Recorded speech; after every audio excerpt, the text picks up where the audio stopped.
नक्कीच सावध राहावं लागेल, कारण की जर का तुम्ही फलंदाजी करण्याच्या टीमला संधी दिली तर तो संघ नक्कीच हावी होऊ शकतो आणि या ठिकाणी 5 षटकामध्ये एक चांगलं आव्हान देऊ शकतो. पुढचा चेंडू बॅट चेज, यावेळेस मात्र विकेट गमावला जाईल.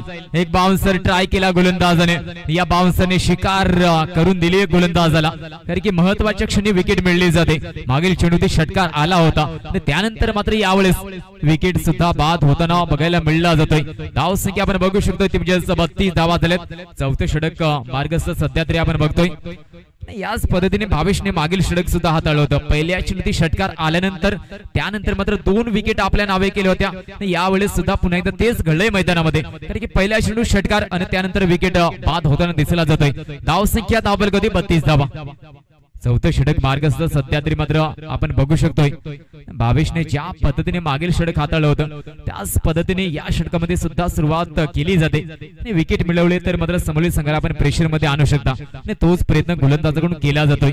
धाव संख्या 32. बघूया कितपत मजल मारली जाईल. एक चांगलं आव्हान जरूर द्यावं लागेल. पुढचा चेंडू या षटकाचा गोलंदाज सज्ज होतोय तो भावेश. पुढचा चेंडू यावेळेस मात्र उडवलाय. यावेळेस मात्र पुन्हा एकदा झेल टिपला जाईल आणि पुन्हा एकदा ते चित्र यावेळेस मात्र या षटकामध्ये बघायला मिळलं जात आहे. ज्या पद्धतीने दुसऱ्या षटकामध्ये भावेशने गोलंदाजी केली होती, पहिल्या चेंडूत षटकार आणि त्यानंतर 2 विकेट आले होते, या षटकामध्ये सुद्धा 2 विकेट आपल्या नावे केल्या. काय कमालीची गोलंदाजी आहे. यावेळेस मात्र आपण बघू शकतो संघ जय बजरंग पॉवर शेलार संघ बघायला मिळला जातोय. अप्रतिम गोलंदाजीचा नजारा पेश केलाय. धाव संख्या 32. 3 चेंडूचा खेळ झालाय. अजूनही या इनिंगचे पूर्ण 9 चेंडू शिल्लक आहेत ते आई गावदेवी लाखिवली या संघासाठी. बघूया आव्हान एक चांगलं उभं करावं लागेल, कारण की समोरचा संघ सुद्धा एक मजबूत संघ दिसला जातोय. यावेळेस बघूया 50 पार धाव संख्या नेली जाईल का. या षटकाचे 3 चेंडू अद्याप शिल्लक आहेत. नवीन फलंदाज मैदानामध्ये जातोय मनोज. या फलंदाजाला आपण बघू शकाल मैदानामध्ये. पुढील फलंदाज 7व्या क्रमांकावरती मनोज हा आलाय.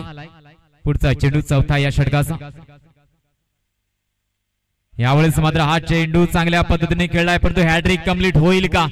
या क्षणी मात्र हॅट्रिक कंप्लीट होताना आपण बघू शकतोय सलग 3 चेंडू आणि 3 विकेट. यावेळेस मात्र गोलंदाजाने आपल्या नावे नक्कीच फायपर सुद्धा पूर्ण झालाय, कारण की पहिल्या षटकामध्ये सुद्धा 2 विकेट बाद केले होते. 3 विकेट फायफर घेतलाय गोलंदाजाने. ही एक नक्कीच मोठी कामगिरी म्हणायला हरकत नसेल. एखादा फलंदाज मैदानामध्ये एखादा अर्धशतक झळकावतो त्यानंतर त्याचं कौतुक मात्र भरपूर केलं जातं, परंतु समोर गोलंदाज ज्यावेळेस मात्र 5 विकेट घेतो ती कामगिरी एखाद्या अर्धशतकाच्या लेवलची असते. ती कामगिरी सध्या तरी या गोलंदाजाने केली, भावेशने केली. फायफर आपल्या